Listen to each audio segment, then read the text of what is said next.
A very good morning to you, and you're welcome to the very first Signpost webinar for 2022. You're most welcome to today's session. We do hope you're keeping safe and well, and that you got to enjoy the Christmas break. I know it was an unusual one for many people, some people isolating and some people not getting to see friends and family. But I suppose we're all hoping that 2022 will be a little bit brighter for everybody. Just to remind you that this series is brought to you by Teagasc in collaboration with Dairy Sustainability Ireland and the National Rural Network and Food Drink Ireland SkillNet. And today we're going to be talking about ecosystem services on CAFRE's farm up in Upland Farm. And CAFRE is the College of Agriculture, Food and Rural Enterprise in Northern Ireland. And I'm delighted to be joined by Brian Irvine, who is Senior Biodiversity Technologist with CAFRE in Northern Ireland. And we also have Dr. Catherine Keena, who's Countryside Management Specialist with Teagasc, who's going to be helping us out with the questions afterwards. Good morning to you both. Good morning, Mark. So Brian, you're joining us from the north. I believe you've got some snow up there this morning. Is that right? Yeah, the last 3 days on the hill we've had the snow. Good to see. We've missed a bit of hard weather the last few winters. Yeah, it's been an unusually mild winter, particularly down here where I'm living in the west of Ireland. Now we were expecting some snow last night. We haven't seen any so far. I know a lot of school children disappointed down this direction. And Brian, maybe you could tell us a little bit, give us a little bit of background to the project, the Upland Farm. Teagasc did have an upland farm in Westport at one stage where we were doing a lot of research there on extensive systems. But maybe you could just give us a little bit of background to the work that you're doing. Yeah, this is a 1,000-hectare hill farm. It was acquired in 1960s, and it was always a great resource for the college for education and for livestock technology. And then really the last 15 years, it's been a big focus for environmental work and really moving into biodiversity in particular.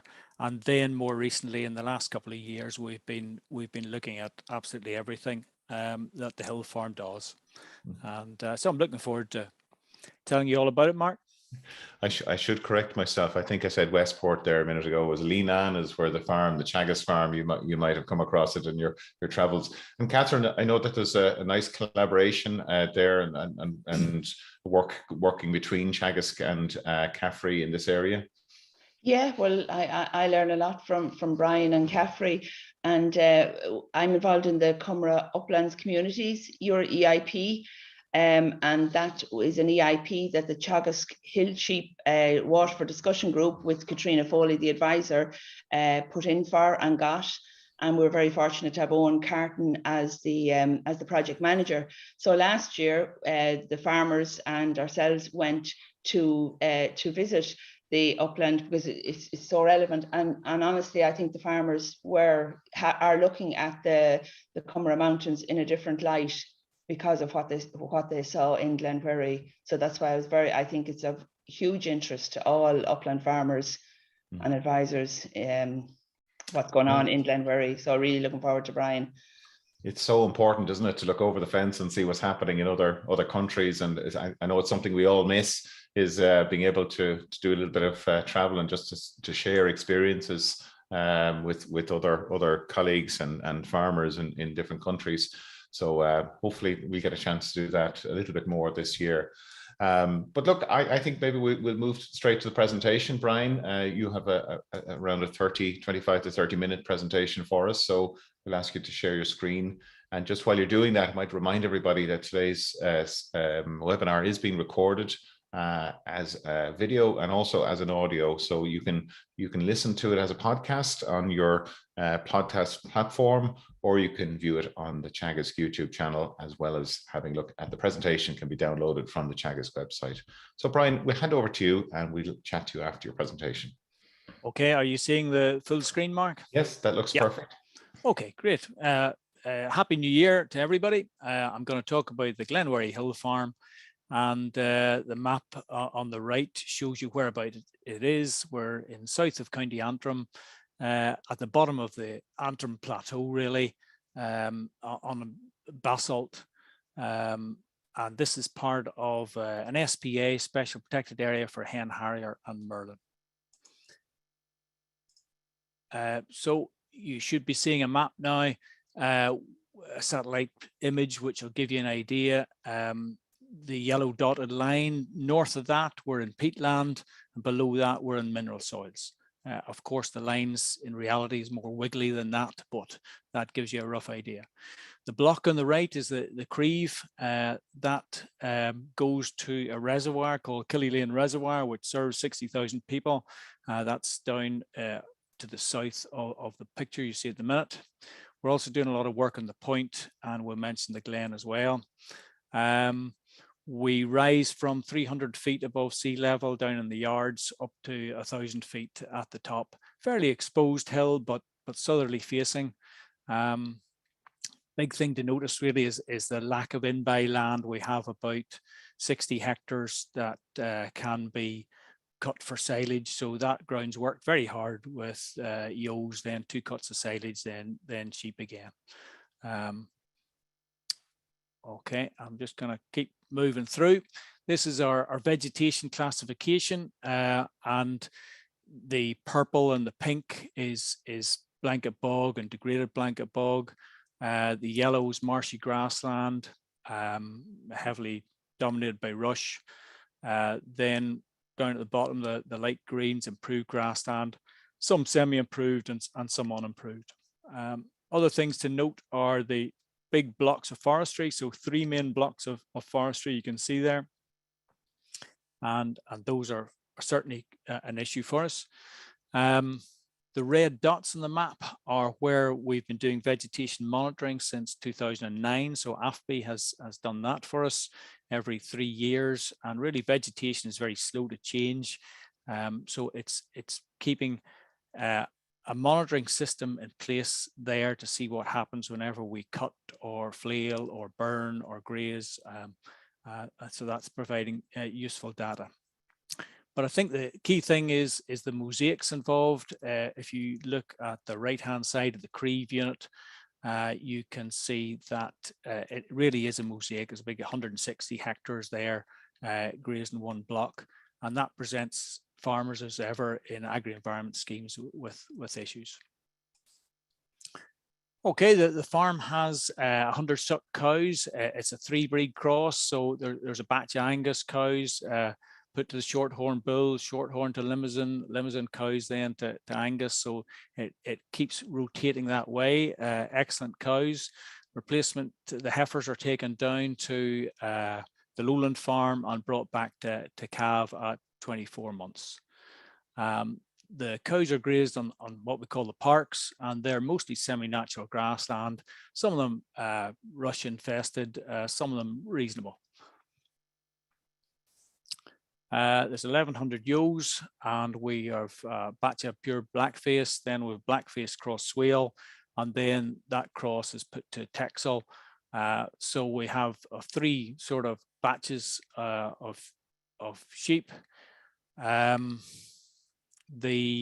One of the main things we've done recently is in the last 5 or 6 years is the new sheep house, which can accommodate 750 ewes, and that has been fantastic educational resource for student work. And as well as that, there's umpteen technologies in there that are available to the sheep farmer.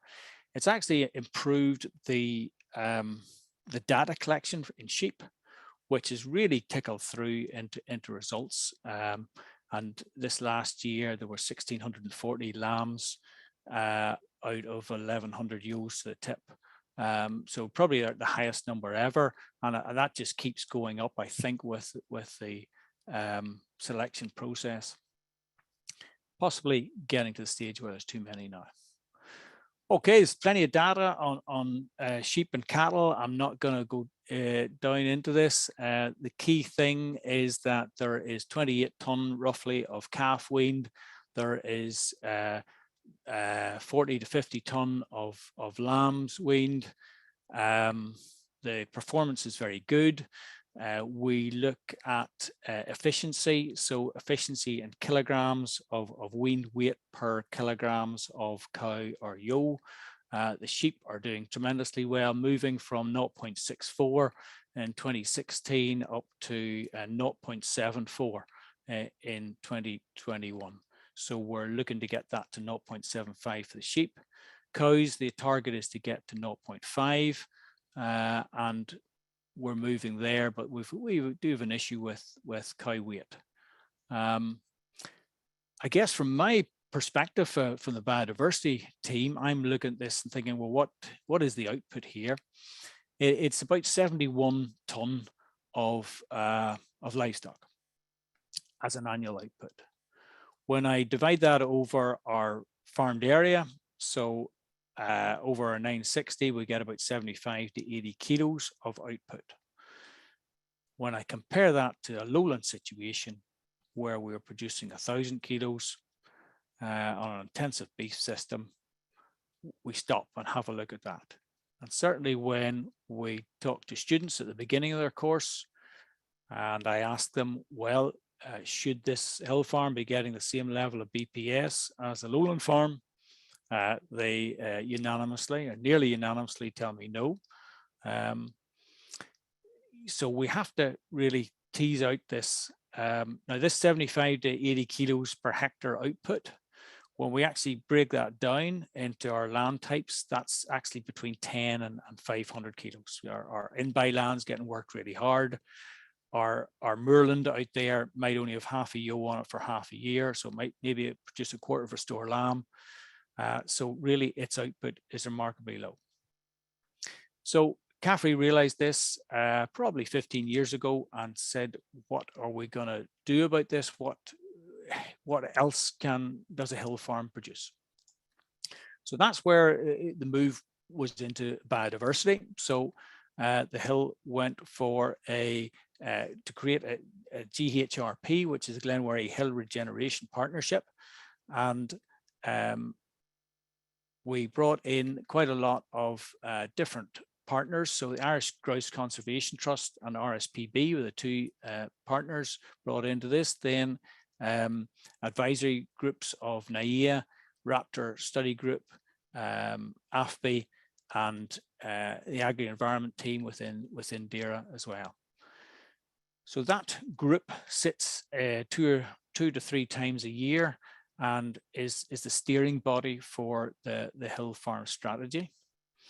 Then we have the local farmers who we engage with. They're very much a part of this, and we meet up with them once a year and bring them on board as well.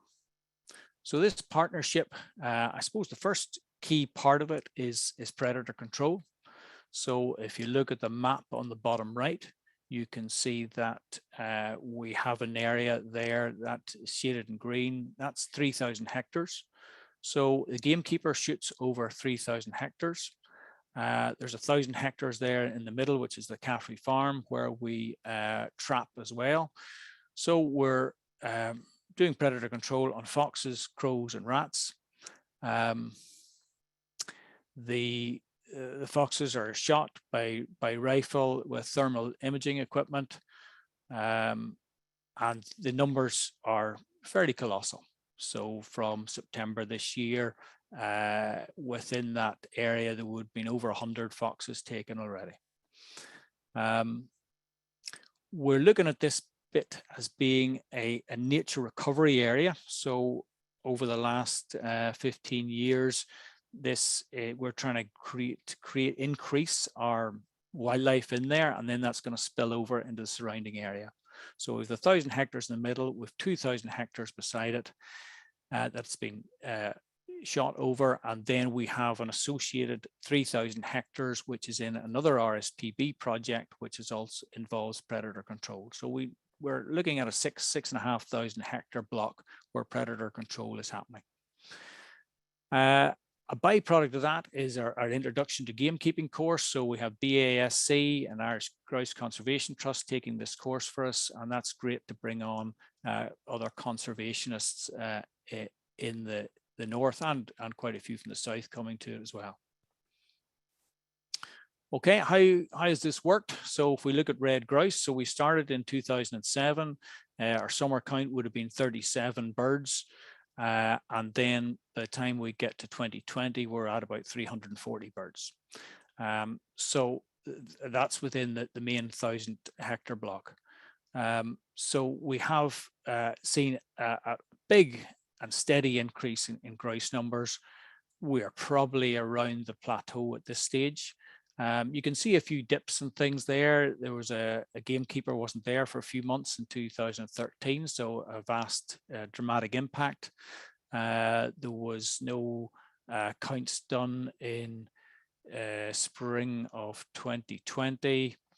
And then in 2021, actually, we had a big, because of the drought, a lot of the grouse birds left. So there was no count done there. But we fortunately they're all back for the winter, or big numbers are back. The Irish Grouse Conservation Trust won the Purdy Gold Medal for red grouse and other ground nesting at risk species back in 2019 for this project.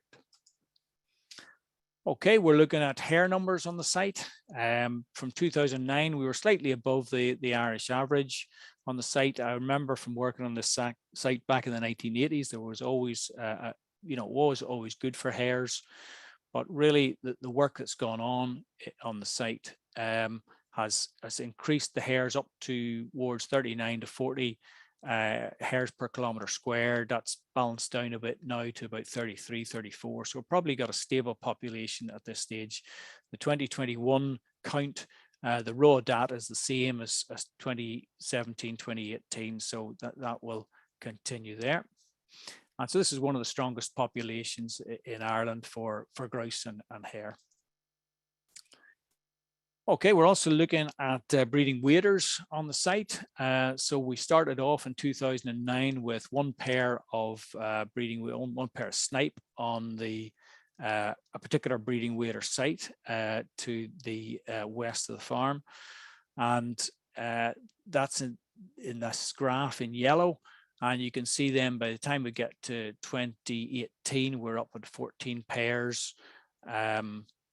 The dark blue bar will give you the total number of snipe pairs that's been counted, really running from, we started measuring in the rest of the farm as well from 2012. So from 2012 to 2021, we've moved up from 8 pairs up to 37 pairs. So a nice steady trend.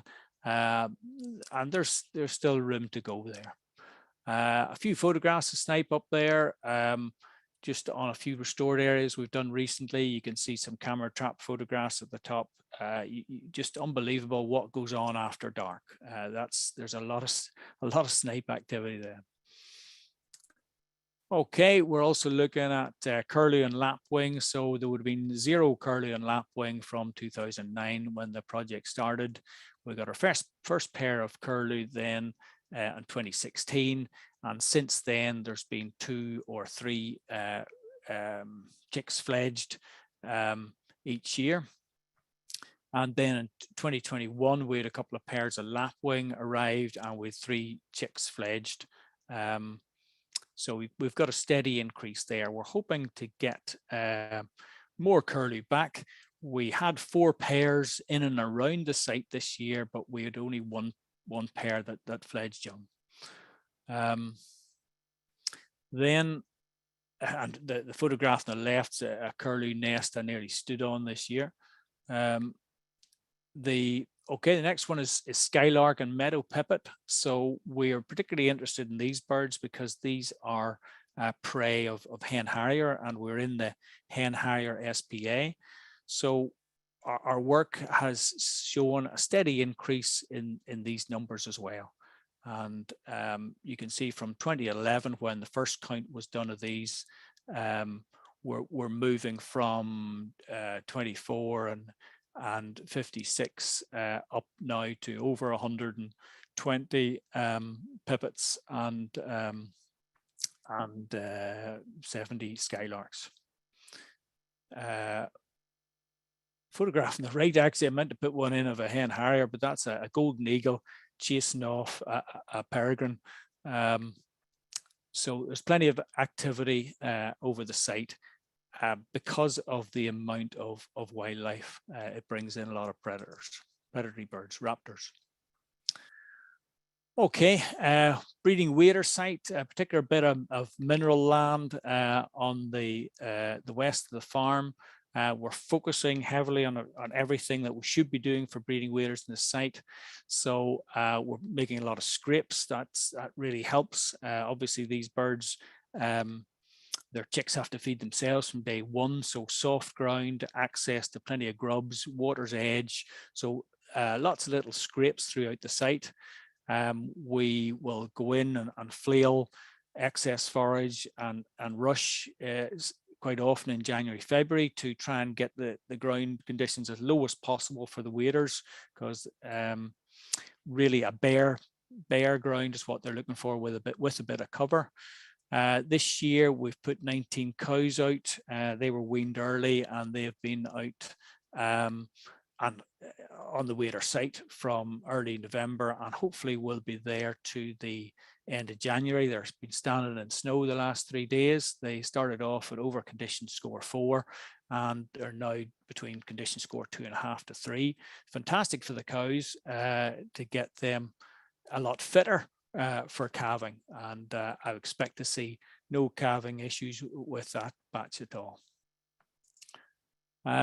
Other things then we've been doing as we've been going along is providing multiple water sites around the farm. So in the peat ground, it's been little moorland dams where anywhere there's a flush and we know it will keep refilling. So there's one done in February, and then you can see what it looks like in September. So it just fits into the landscape very well, and that's fantastic for breeding waders and for damselflies and other insects. Okay, then we moved away from biodiversity. We didn't move away, but we added to biodiversity as an output from the hill farm. We went a couple of years ago, we started looking at water quality. So this is a large 57-hectare block of woodland planted in 1982. The GHRP had been looking to take this away for a number of years, and we finally got in and harvested in December 2019. We've been monitoring the quality of the water from before that at the base of the forest. I'm looking particularly at DOC, so dissolved organic carbon that turns up in the brown color that you see in peat water. We've been looking at the level of DOC and how much it would cost the reservoir to treat that. And basically we're getting a treatment cost of £90 per hectare from that site. Now we're comparing that with a relatively intact moor, and the treatment cost for that is about £18 a hectare. So £72 per hectare per annum difference between these two sites. Those in the photograph there, the washing machines you see, those are auto samplers that are taking 7 hourly samples out of the stream there and out of the outflow from the forest, and that's what we're comparing. We're seeing quite a lot of changes through the season, and we're checking that with our rainfall stats, and that's where we can, the Queen's students have been able to work out the £72 per hectare difference. Now that's very relevant because remember our output here is maybe a quarter of a store lamb or half a store lamb. So that £72 a hectare is important. Next thing we're looking at is flood alleviation. We're looking at flow rate off these areas. I think the easiest way to explain this is to look at a 5 millimeter rain event. Now we're comparing a heavily modified site where the water table is low because of big drainage activity. So therefore it's got a high storage capacity. And we're comparing that to a very minor modified moorland where the water table is very high. And so therefore it has a low storage capacity. So if you look at the table there, you can see that hours to reach peak flow after a 5 mil rain event is 2 hours in the deeply and intensively drained site. Then hours to return to base flow is 25 hours. So really all that rain that came down was away again within 25 hours. Relatively intact bog, if we do the same comparison, it's taken us 7 times longer to reach peak flow, and it's taken 3 days to return to base flow. So the advantage of having where most of the rain occurs, of alleviating the flow, delaying discharge is big. And that's something that isn't thought of that much. We're getting more and more extreme weather events. We have our a great weather station on the hill farm, and that is actually demonstrating some real extreme events.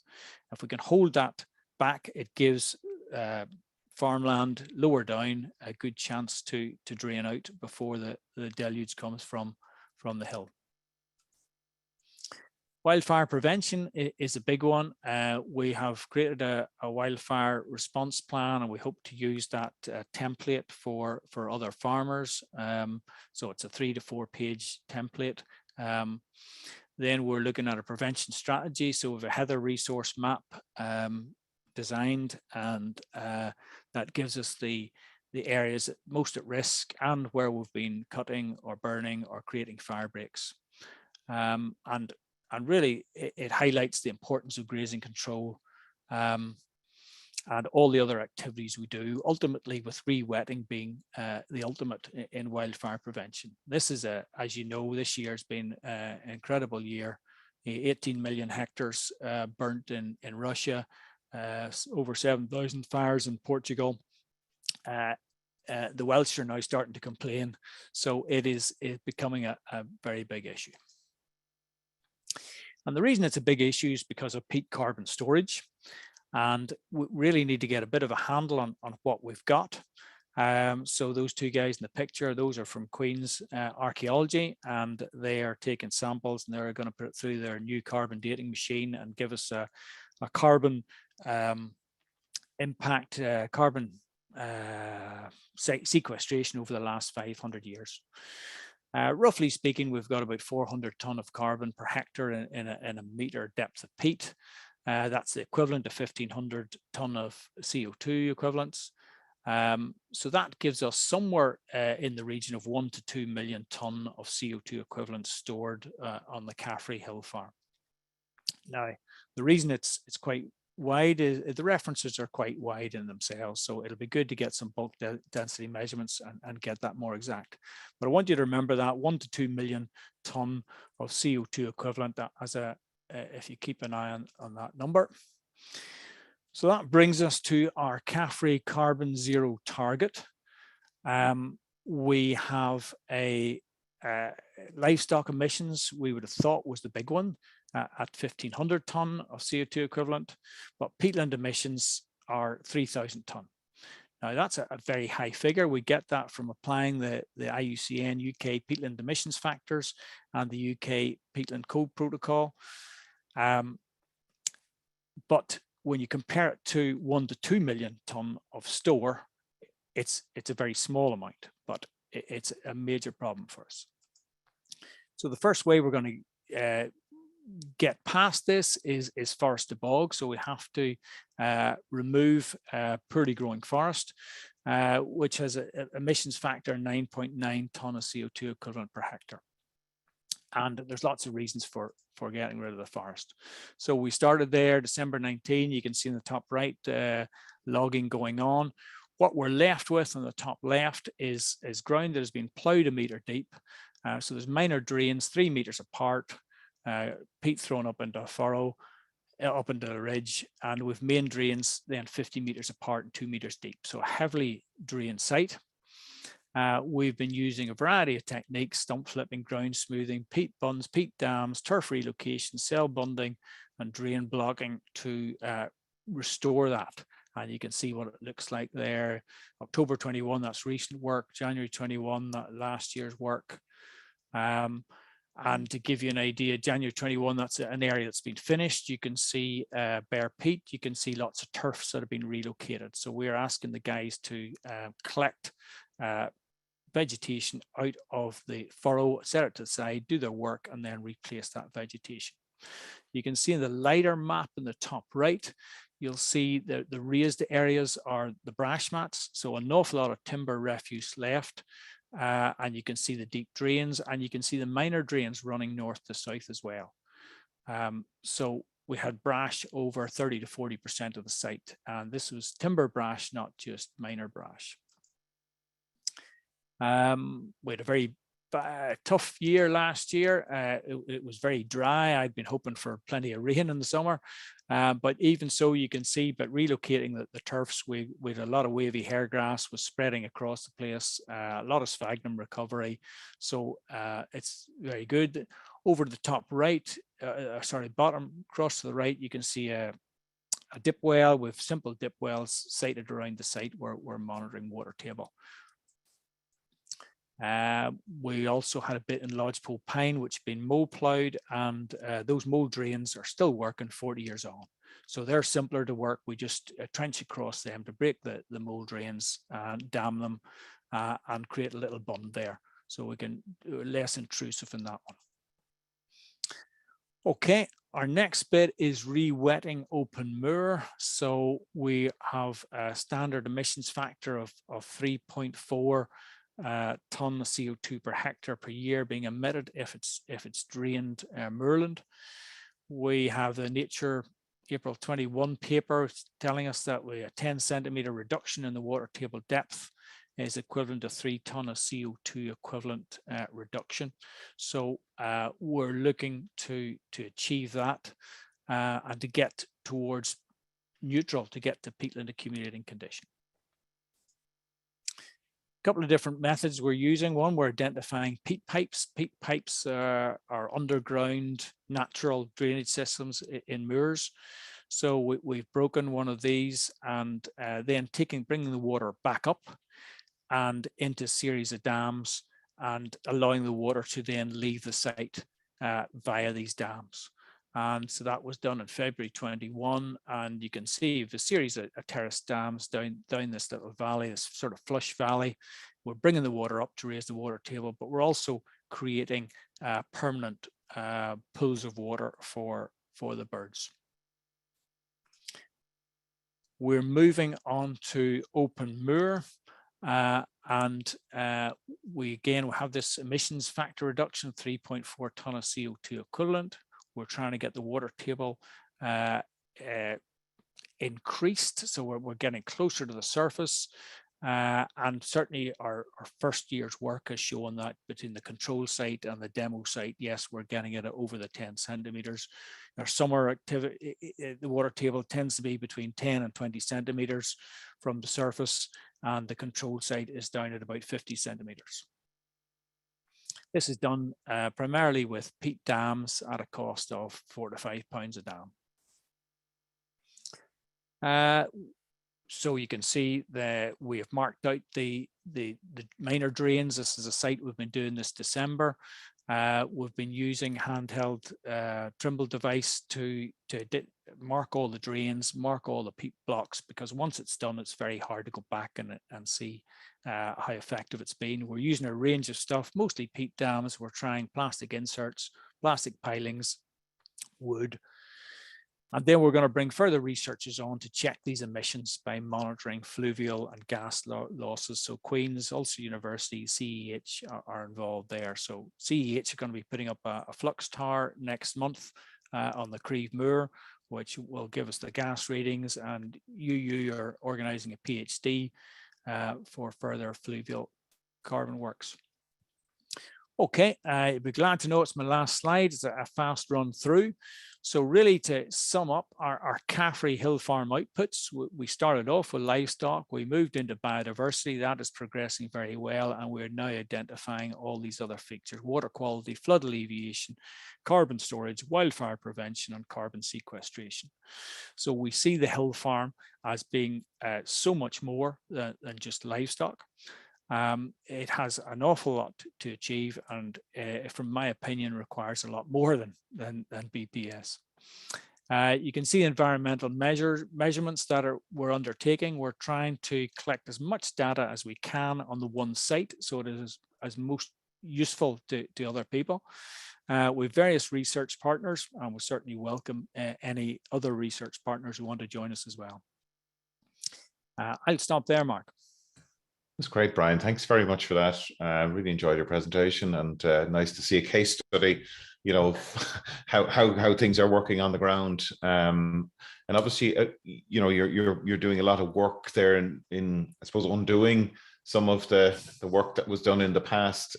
We have had some questions coming in there just around the forestry side of things, and I know, look, people mightn't be aware that, you know, there was a lot of forestry planted during that 80s period that was probably just not appropriate on those types of peat soils. It has happened here in the west of Ireland as well. Has there been? Did you have to seek any special dispensation to not have to replant that, or is it the same as down south here? That's just there isn't a planting requirement there on peat soils. Absolutely. We go through our EIA assessment process, and certainly whenever the biodiversity objectives are stated, and it was fine. Yes, because of deep peat, we're no longer replanting essentially on deep peat. Forest Service, yes, if the first crop has been very successful, then it is anticipated it will be replanted. If it is not, then it is looked at, and if there's a request for an EIA, then it is granted. Yeah.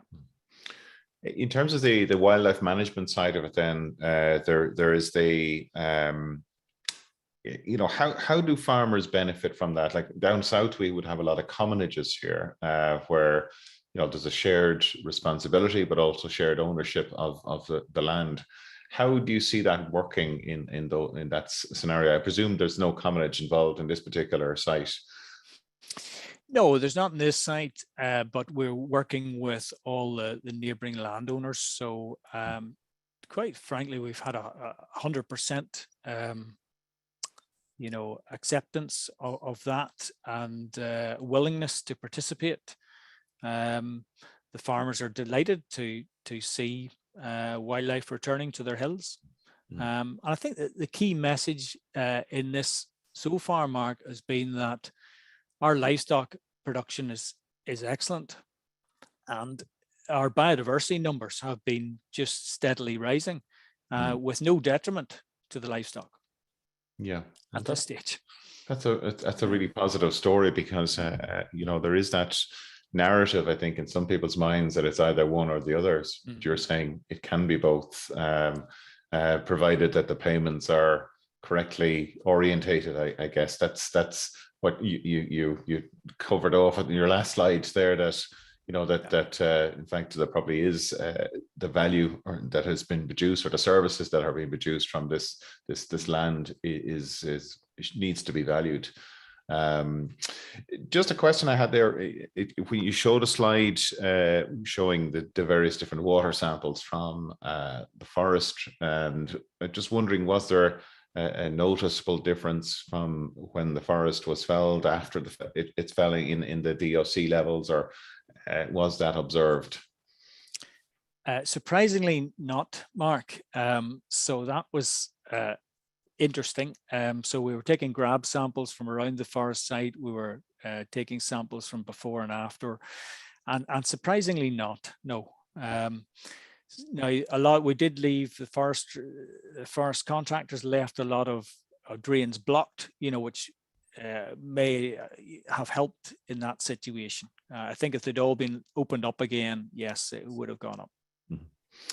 I see we have some questions, people wondering, are you facilitating group visits to the site? So you've obviously already stirred a lot of interest amongst advisors down here, but COVID permitting, I imagine, is that something that can be arranged? Absolutely, it can, Mark. Yeah, look, we've had a quiet time. We've just been bringing policy people up over the last year, mostly. Catherine was lucky with her group. She just got in a narrow window there. And yeah, there'll be an open day in early July this year, and certainly we do bring groups, yeah. Okay, Catherine, there's some really excellent questions coming through, and if you do have a question, you can use, and if you're new to the Signpost series, just use the Q&A tab at the bottom of your screen there, and do send us your questions, and we'll try and get through as many of them as possible. Catherine, over to you. Yeah, we have a few different themes. So let's start with the predators. Is the aim to remove foxes completely or to maintain them at a sustainable level, Brian? That's quite easy to answer. It would be impossible to remove them completely. They are an amazing creature. And look, we've been at this for absolutely years, and the numbers keep on coming. And I would say probably you're at a higher level this year, they must, than ever. And are there any other predators? Mink was mentioned there. Is it controlled, or how? So any other predators other than foxes? Yeah, certainly crows with larsen traps, rats. We do have a problem with ravens. Obviously they're protected. Over the hill behind us, badgers are an issue on raiding ground nesting birds sites. So RSPB has had great success putting electric fences around curlew nests this year. So in 2020 there would have been 0 fledged on other sites in Glenwherry. And in 2021, I think there was 22 curlew fledged, and that was down to the electric fences around the curlew nests. Interesting. On to the cattle. Again, you probably mentioned there the breed of cattle, and also a question on, do you expect production or live weight gain loss, live weight loss from on the re-wetted bog? Yes. Now it is interesting. The re-wetted bog one of our sites goes particularly dry in the summer and is very wet in the winter. So we're now turning it to wet all the way through. But strangely enough, in the summer it's fine. So probably in the first bit we've done in an area called the Point, there won't be any reduction. In some better moors, there is bound to be some reduction. But the way the sheep numbers have gone and the breeding are so good, we haven't had enough ewes with singles to put out to some of those rougher areas. There's been that many ewes with twins. And the breed of cattle, Brian? Breed of cattle, yeah, Angus, Shorthorn, Limousin, they're great cows. We do have a problem with them having increased in weight recently, and that is down to the individual bull selection. So I think with one particular Angus that was actually too framey. So yeah, there's potential for moving a different breed in there in the future, but those cows are they're holding condition well. Yeah. Okay. Will replanting on peatlands increase carbon emissions? Well, the basic problem is if you're growing forestry, you need to be hitting yield class 8 to 10 before you're sequestering more than you're emitting. So if you on deep peat, if it's a great crop of trees, then it works. If it's an average or poor crop, then we're losing more carbon than we're sequestering. Okay. And then just the other biodiversity angle as well, I suppose, yeah, on that. But how is vegetation monitoring carried out? That's done in 2 meter square grids. So those are, GPS marked, and they're returned to those every 3 years and assess the percentage of vegetation there. Vegetation assessment is interesting. It's not up to 100%. It's higher because it's 3-dimensional. It goes up to 130, 140%. We are looking for 50 to 60% sphagnum moss to be peat accumulating condition, as well as having heathers and grasses and sedges growing above that. Brilliant. Mark, I have 2 more quick ones before I come back to you. Any invasive alien species? We do have problems with Sitka spruce spreading throughout the site from our forestry. So we are working on just a very long-term process of cutting those out. As long as we cut down below the lowest branch, a cut will kill them. That is probably the only invasives we have. Yeah. And final one for me for this moment, Mark, are cultural services being considered? Yeah, we've run up until COVID. We were a very popular spot for Duke of Edinburgh students who would have come up and practiced their trails. Were part of the Antrim Hills Way, which is unfortunately temporarily closed. So we see access as an important thing, because obviously during lockdown we've seen so many people requiring to access the outdoors. So how we can facilitate that, yeah, we'll continue to look at that. And yeah, there was a question relating to that, actually, around any health and safety concerns there with those various dams and ponds that you've created. Is that a concern for you with walkers traversing the land? Absolutely, it is. So we have signs up in the forest to bog restored areas. Those are the particularly soft ones. The other ponds and dams, you have to remember, we're trying to minimize the depths of those.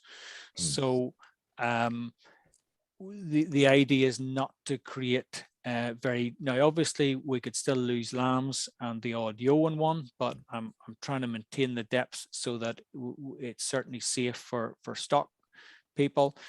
I think if we have the right breed of sheep, we won't, we'll always lose some sheep, but we won't lose, that won't be a big issue.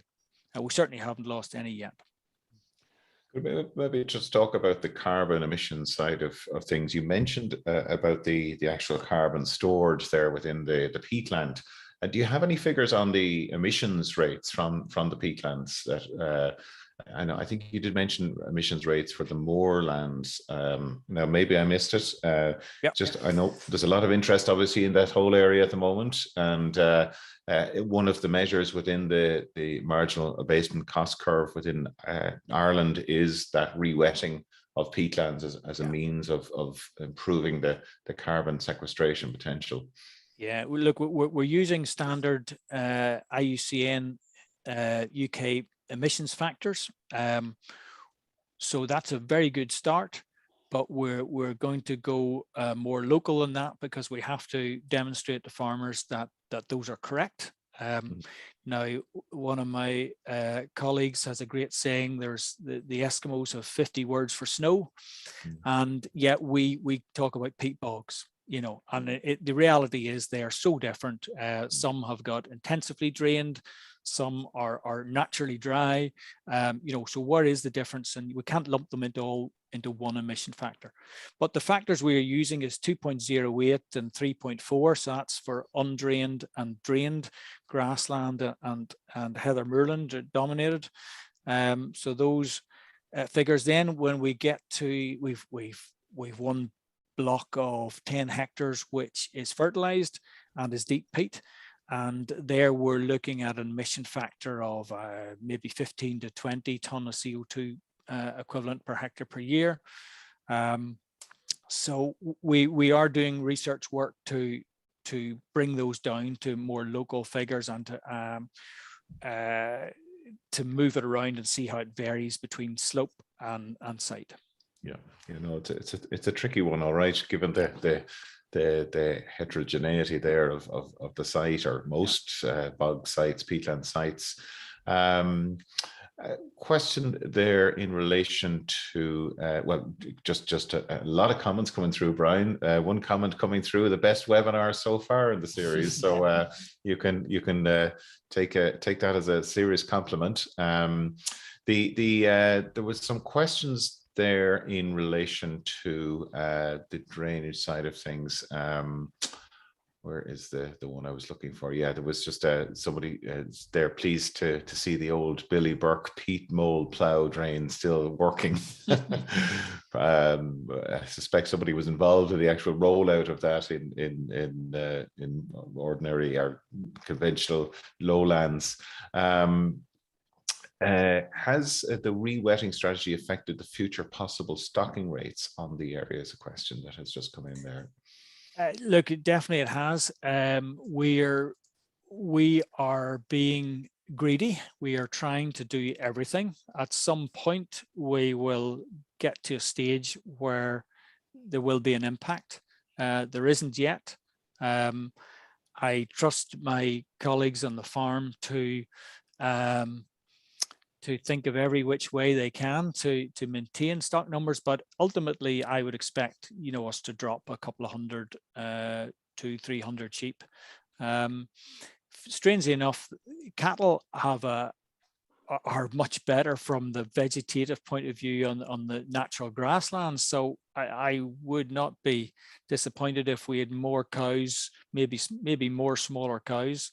And I think we'll look at some mob stocking this year of on a particular bit to see if we can reduce sheep grazing and just mob stock 2 or 3 times a year with cattle, and see if we can get an increase in scabious, for instance, in butterfly figures. That would be interesting as a demo compared to our normal. Just looking at the, I suppose, taking a broader view of the economics of this, I know that there's still a lot of head scratching going on around how we put a value on ecosystem services, and it's a point that Donald Sheehan, who is involved in the Bride EIP project, makes on every opportunity he has to say, okay, how can we better reward the farmer for these types of services, from maybe beyond even the cap payment system, or you know, how the marketplace is the place that he would like to see some reward coming through from as well. Has there been any thinking around that being done in relation to this project? Policy are working on the next Northern Ireland strategy for 2024. Really, it's looking at a basic payment and looking at agri-environment. So really through the agri-environment route. Personally, I see this as looking at what conditions should moorland be to achieve the most ecosystem services, and unusually re-wetting, having no active drains or few active drains, ticks all your boxes in carbon storage, carbon sequestration, wildfire prevention, biodiversity, water quality. It ticks them all apart from livestock. Now, so certainly, it would be great to see what the target, you know, what the advice is. It's vegetation control. It's having no active drains on your site. That's what you should be actually being paid for. Catherine, yeah, back to you. Yes, just a couple of ones back on the cattle. Are you thinking of any of the smaller breeds, the Dexter, the Irish Moyle, or that? And I know a question came in about the collars, and I know you're using them, but you might just want to mention that you're going looking at more things with the collars in the future. Yeah. Well, look, we had, yes, there's always interest in other breeds, absolutely. We were going to change one of the breeds this year, but we're involved in other livestock exercises, a good myostatin project with the Limousin. So we held on to that. We do need to get our cow size down. We can get obsessed with breed, and it's really, well, the usual thing. We know that variation within breed is as much between breeds, and that's an important thing to remember. Those cows they're fantastic cows we've got at present. It's just getting size and trying, can we reduce size within breed, or do we need to jump out? That's the key question.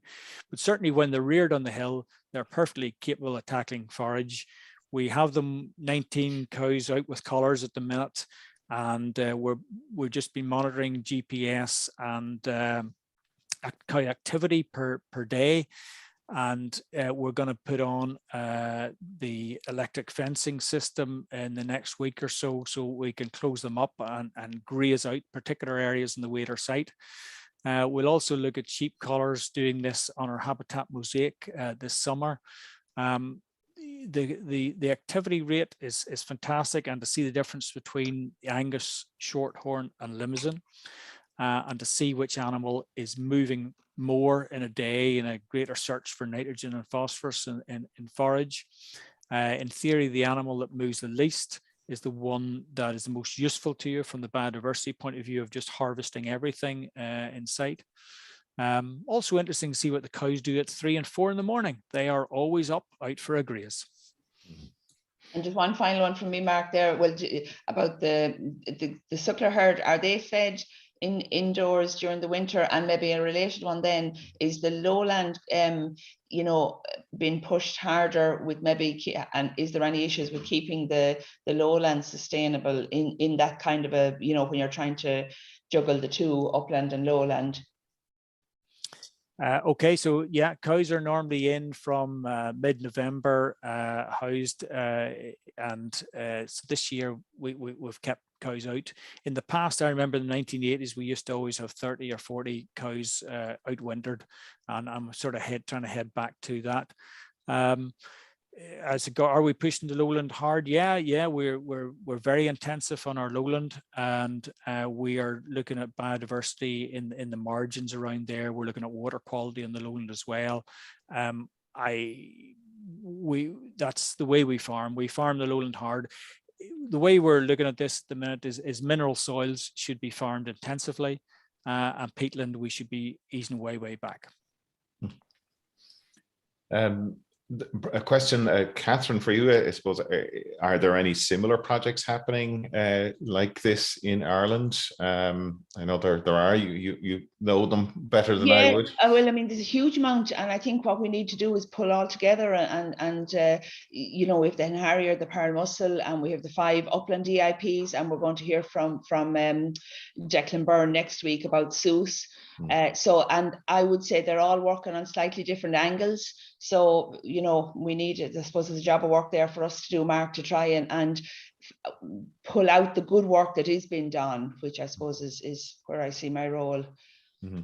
Absolutely. Yeah, no, there's a huge amount of interest in this particular area, and obviously a lot of land on this island is upland, and it needs that support network for people to do the right thing, I suppose.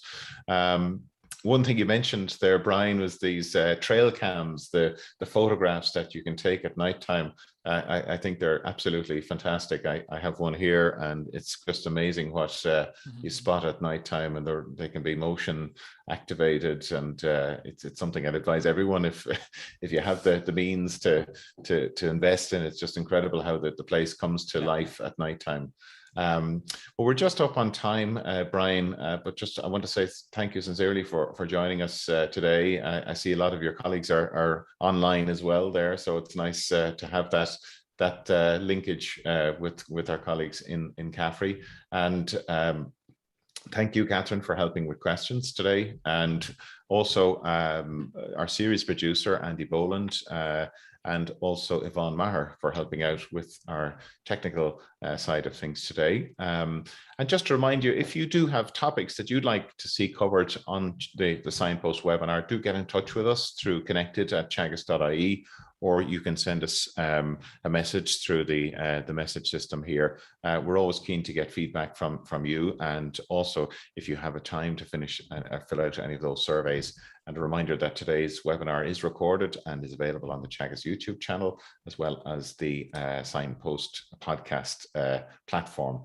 So we'll leave it at that. Catherine, are you happy enough? Or do you have any other comments you'd like to make? No, just to remind this audience, if they found today interesting, it'll be very interesting with the Seuss project and Declan Byrne next week. Absolutely, yeah. Do tune in. Really exciting project that Declan is involved in there, and I know he has a really strong story to tell. And again, he's well used to having visitors down there in Wicklow as well. So look, we'll leave it at that, and look forward to seeing you all again next week at 9:30.